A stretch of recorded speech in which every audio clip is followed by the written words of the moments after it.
Welcome to the holiday season. We know December gets busy, so this month we're sharing throwback episodes. This is one of our most downloaded. Enjoy the episode.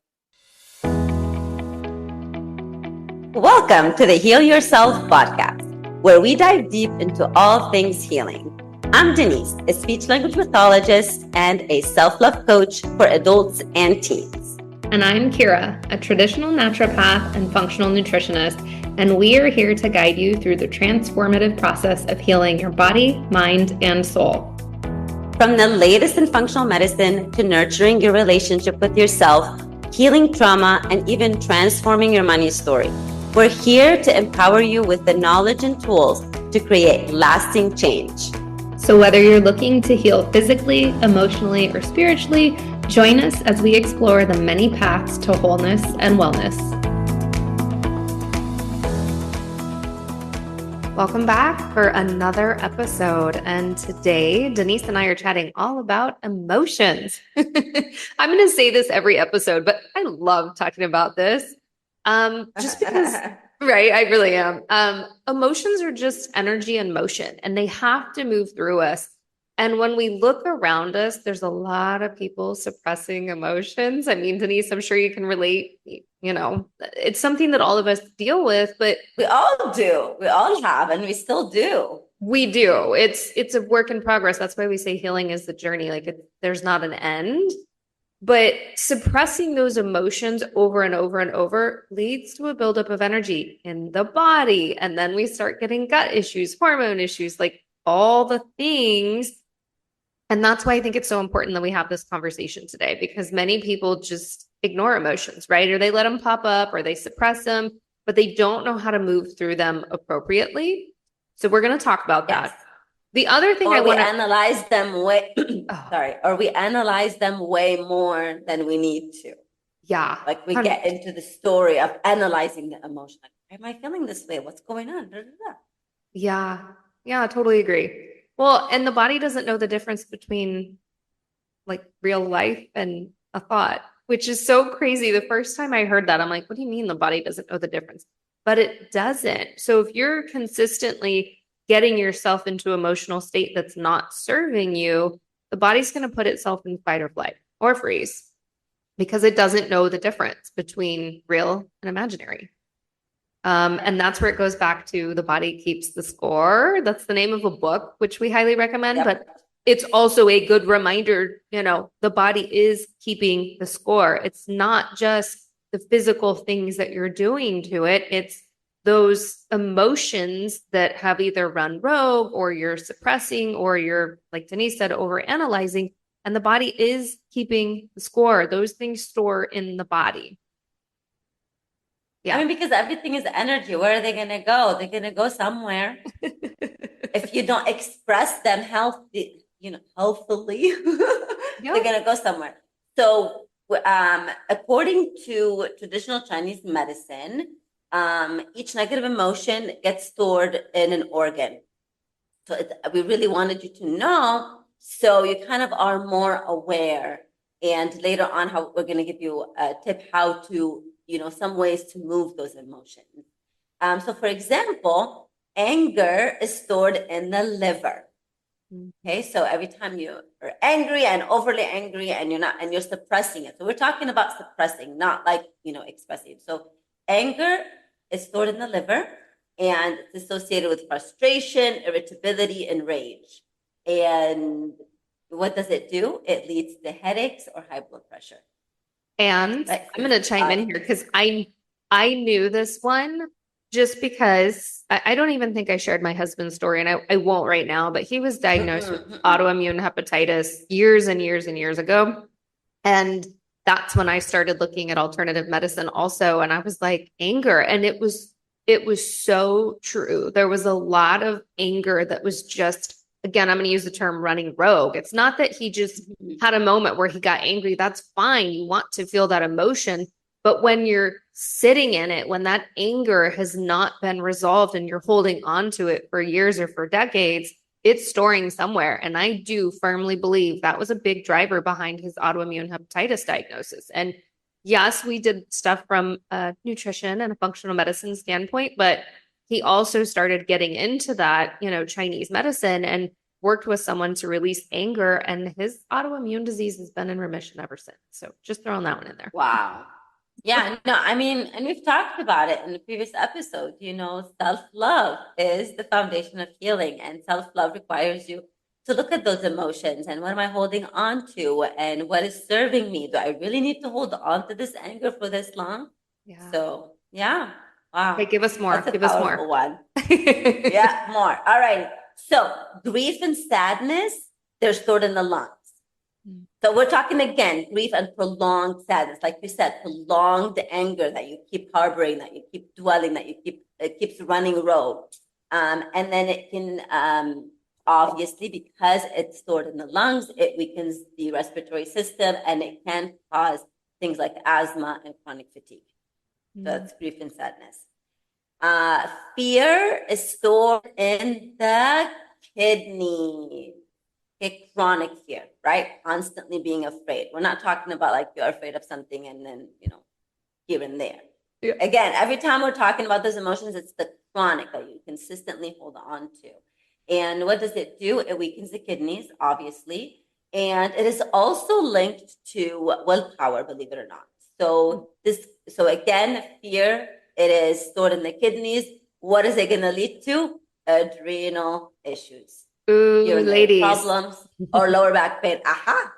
I know, I'm like adrenals. We always hear adrenal fatigue, and maybe we'll do an episode on that one day, but I think that's huge. There's a fear piece. And I'm also going to chime in here too. And I don't know traditional Chinese medicine in terms of the fear piece, but I will say just in my research also in other aspects, fear also just is linked to digestive issues. So, I mean, kidney is, I'm just going to say gut issues in general. Fear can be a big one there too.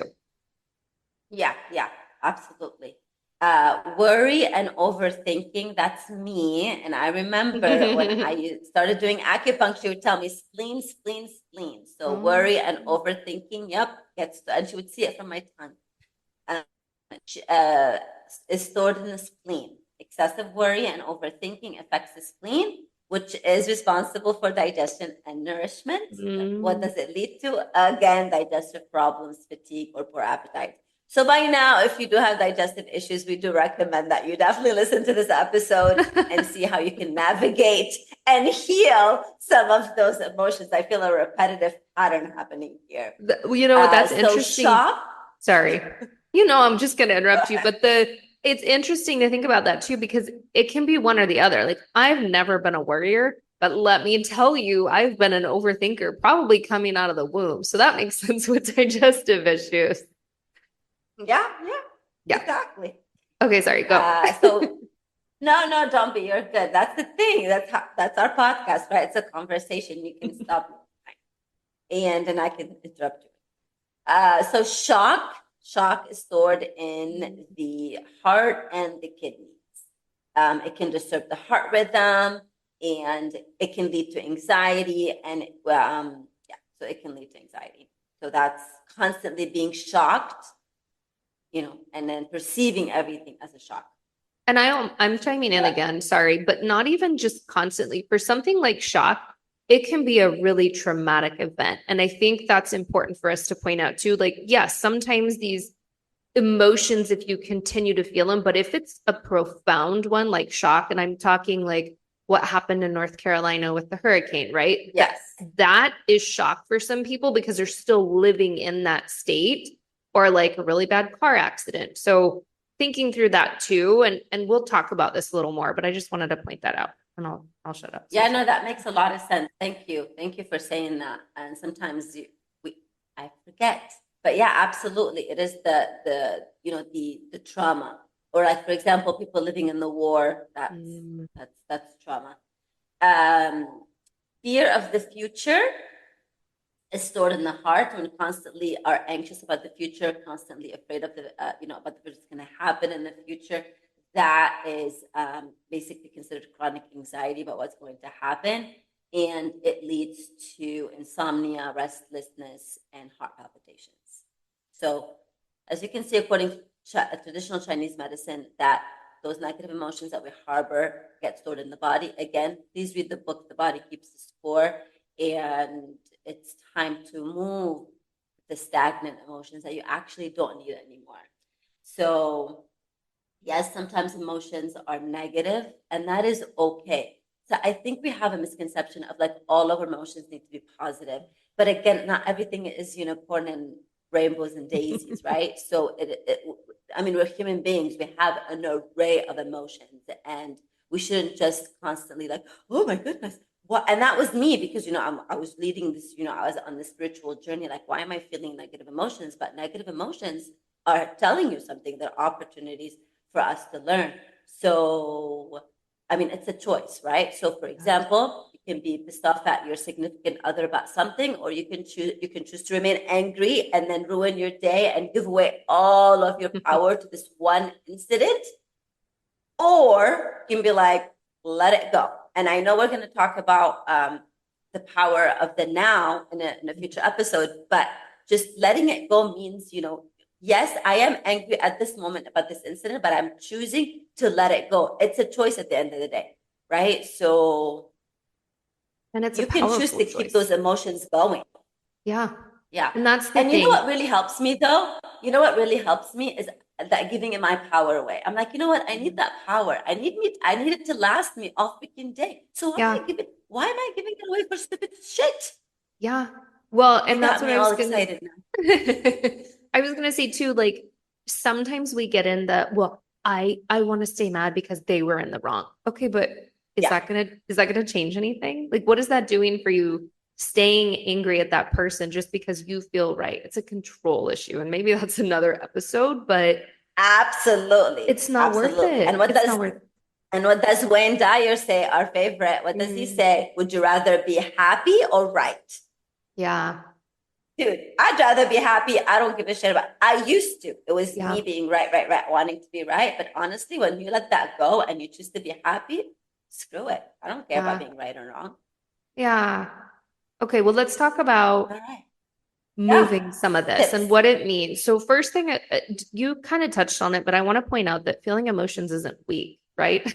Like it's okay to feel sadness. It's okay to feel frustration and anger and all of the things. Like we should have, you mentioned an array of emotions, like it's a rainbow, right? The issue is when people start suppressing those emotions. They start pushing them down. They don't want to deal with them. Something's too painful, right? Like something traumatic happens, the loss of a loved one, and it's like, I'm not going to deal with it. I want to move on.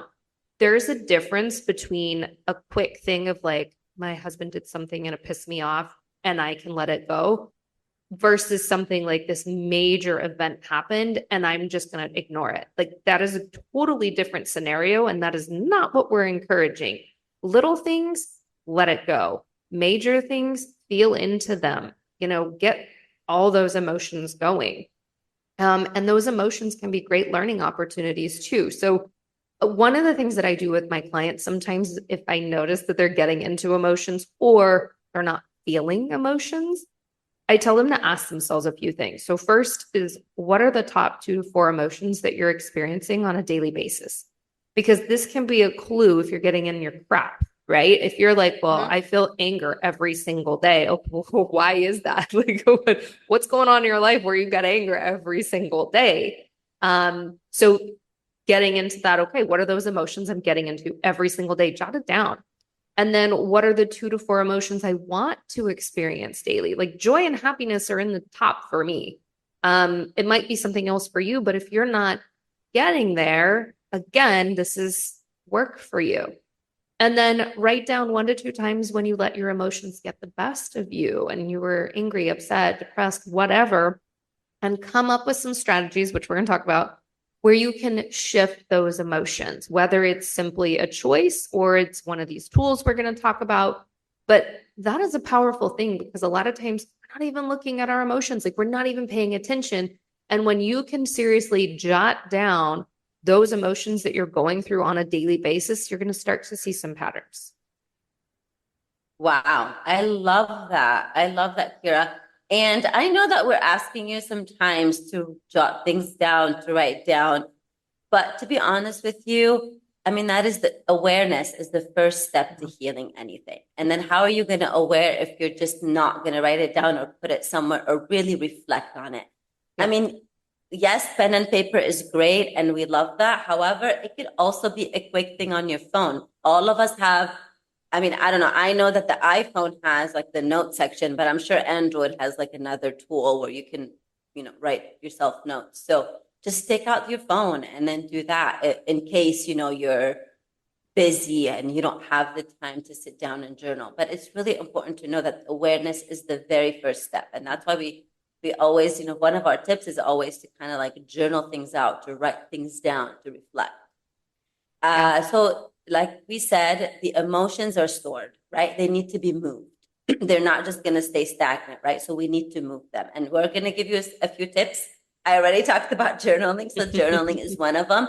And it could be as simple as, what is this emotion trying to tell me? Or just ask questions. Why am I feeling anger? If we are angry every day, why am I angry every day? Where is this coming from? Is this my emotion? Or is this an emotion I learned from somebody? Is this mine? Where is it coming from? Where is it stemming from? So sometimes just asking these questions can trigger the answer. It doesn't have to be right away, but it can be over time. So journaling, breath work, breathing. And that's something free, right? That you have, and you don't have to buy lungs or buy some breath. You'll just do it. Or even better, when you go to a breathwork class, because they will lead you into also somatic movement and how that breath can, get the emotions up and then you can let them go with sound and movement as well. I've done some breathwork sessions and I really enjoy them. Same. Yoga, there are a lot of yoga poses just aimed for releasing emotions. So you can Google which ones, or if you follow, just doing yoga and the stretching, it's just moving your body and moving those emotions. But you can definitely look up specific yoga poses if you're too much into yoga. EFT tapping, that's my favorite. I do have the Tapping Solution app and I love it. I do it as much as I can. Today I did the tuning the chakras tapping meditation to align all of my chakras and to clear them. Massage, or what I love is myofascial release. So they release the fascia. I've done that a few times and you do feel amazing.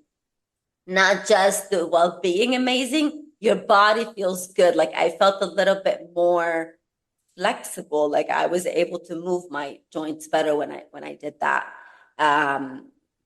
Massage, myofascial release. Am I forgetting anything as far as somatic movement? Dancing, moving your body. Anything that you get to move your body and to. I know that if you have a lot of anger, a good one is to punch a pillow. Don't punch a person, please. But like expressing that. I do some screaming in the car to let go of rage as well. I think that it's tapping into what you need too. Yeah. Like that's the thing is we're huge fans of intuition. Like what do you feel like you need in that moment? And listen to it. You always have the answer. Yeah, absolutely. So we gave you some of them. Feel free to try or, ask us the questions if you want to. But if you find yourself really angry, really getting upset or emotional over something, we definitely recommend one that's, again, free because it requires breathing. You put your hand over your heart, you hold your attention with gratitude, and you do the 60 seconds of box breathing. So 5 seconds in through your nose, you hold for 5 seconds, and then you let go for 5 seconds through your nose, and then you hold that letting go for 5 seconds. It's like a box. And again, you can also Google box breathing. But as a first step, I truly recommend going to a breathwork session or doing one online, because because if you have stored a lot of emotions, you definitely want to do something with a facilitator. Don't just do it all by yourself. And then sometimes they have them online or in the community. And maybe we can interview one of my teachers, not teachers, sorry, facilitators that I go to. She does them online and in person. Yeah. So And, I was doing the box breathing with you, but another thing I just didn't even think about I would saw be you. would be emotion code for those that emotion Mm. code can be a game changer where you're releasing some of those emotions. You got to find a practitioner. Although, I mean, the book Emotion Code, you can attempt to do it on your own. I haven't seen a lot of success with it, but that's another option too. And that's the thing. There's so many modalities. Our big thing is the awareness. Like, are you ignoring emotions, suppressing them, getting stuck in them? Like, what's happening, and move from there and decide Numbing what. them, Yes. numbing them. Let's not forget that we numb them with some Yeah. liquor Yeah. Or other things. Yeah. or other things. Yeah. Yeah. Well, and the other thing I want to say about this is not a tip, guys, but it's something for insight is there's a thing called toxic positivity, right? And that's what we don't want. And I do see that sometimes where people will say like, I'm happy, happy, happy. Everything's fine. It's going to be great. And it's like, that's not helpful either, because now you're just pushing away negative emotions. And again, they have to go somewhere. It's energy and motion. They're storing in organs and tissues and other places in the body then if you're not working through them. So we can't be positive all the time. That's not the goal. The goal is No. to feel our emotions and then to recognize when we're getting stuck in them.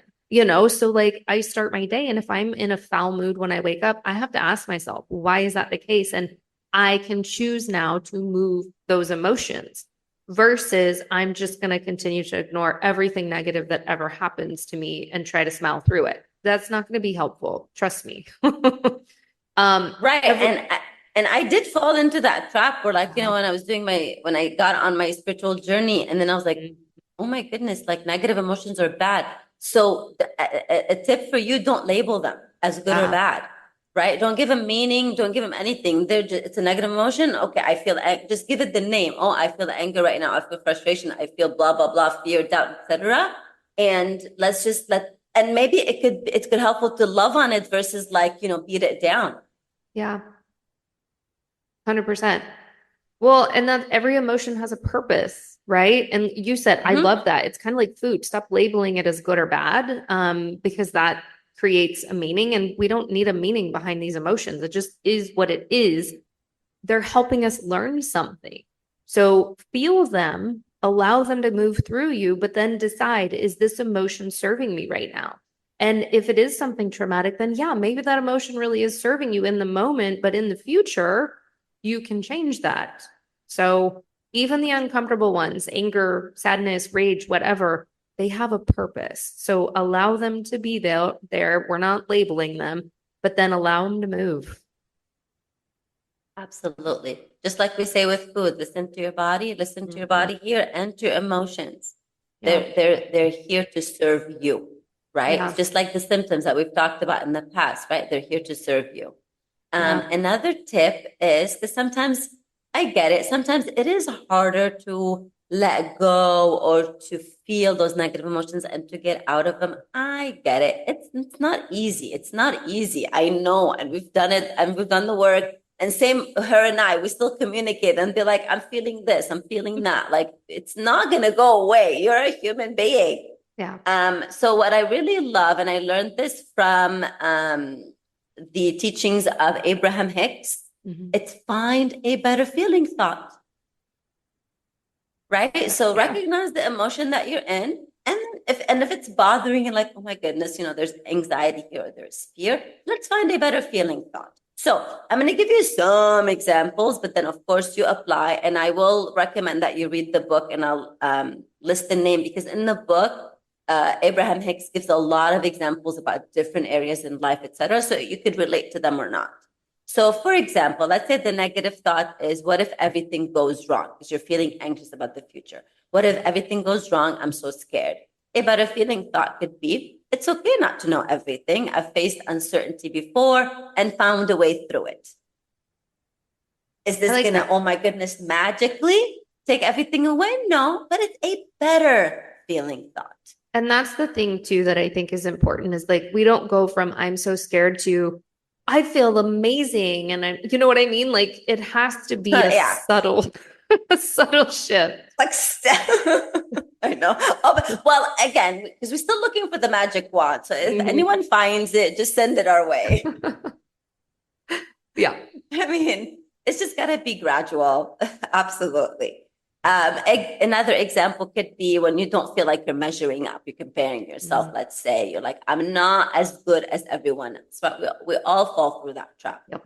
And a better feeling thought could be everyone has their strengths. I have things I'm good at too, and I'm growing at my own pace. My daughter always teases me. She always says, well, I wish you're able to do hair because I don't know how to do the braids and I don't know, like, you know, and she's a dancer. So sometimes they require braids. And I mean, finally I got the bun together, right? And that's it. And then she's like, why can't you, why can't you be like so-and-so? Why can't you be like so-and-so? It's like, to be honest, because I have my own strengths and hair and braiding is not one of them. So, yeah. Anywho, the book that I recommend, other than The Body Keeps the Score, if you want to explore your emotions and better feeling thoughts, it's called The Astonishing Power of Emotions. Let Your Feelings Be Your Guide by Abraham Hicks. You know what? Wow. I have not read that one, but now I'm adding it to my list. So you gave me something new. Yeah. I mean, not everybody loves the teachings of, I love them. I mean, it could be something, I mean, it could be try reading it. I know. Yeah. Yeah. Thought-provoking a little. I'm always happy to add books to my list. Even if it doesn't resonate, there's got to be something in there I can take from it. And I love learning about emotions. So thank you. Yeah. So, I mean, our takeaway today is pretty simple, right? Create the awareness. Again, look at your emotions, look at what you're getting into on a daily basis, decide if it's serving you. Because again, it boils down to choice. If you're in a foul mood every day, you know, with whatever emotions running through you, you're letting that be a choice. And you have the power to shift that into something better. And you've got some tools now, some simple ones. And you've also got tools for when you're not expressing them. So start taking action. You know, we're going to continue to say this, but yeah, the goal of the podcast is for you to learn new aspects of healing. And this is one of them. Yeah. May I add something? Yes, of course. Also, there's no one that's going to come to save you. You are the one who's going to save yourself. So that's why we keep talking about there's no magic wand. It's just not going to appear. It is you making the different choices. So I really love what you said about you have the choice. You have the decision. Yes, it may not be the best, or, you know, you're like, but it is your choice to either harbor the anger or explore and see, is this even your emotions? Because sometimes I have emotions that are not even mine, and things that I've learned. So I just let them go and I say, those are not mine. They're not mine. Go back to where you came from. Yeah. So, but it's a constant practice. It is. It is. And it goes, I'm also going to throw in, it goes back to gratitude, one of our previous episodes too. If you can get into a state of gratitude, it's very easy to shift emotions. And I forgot to mention that earlier. Okay. All right. Well, if you like this episode, guys, please subscribe, share it with people that you think would benefit. We would also love reviews. This is a new podcast. This is only episode 5 for us. So any love you can give, we would highly appreciate it. And we will see you on the next episode. Before you go, we just reopened our retired programs, the ones that changed so many lives. If you're ready for deeper healing work to pair with the podcast, this bundle is your next step. These 3 programs were originally valued at $700, and now we've bundled them for just $97, over 85% off. It gives you real tools to support your body, calm your nervous system, and move forward on your healing path. The link is in the show notes.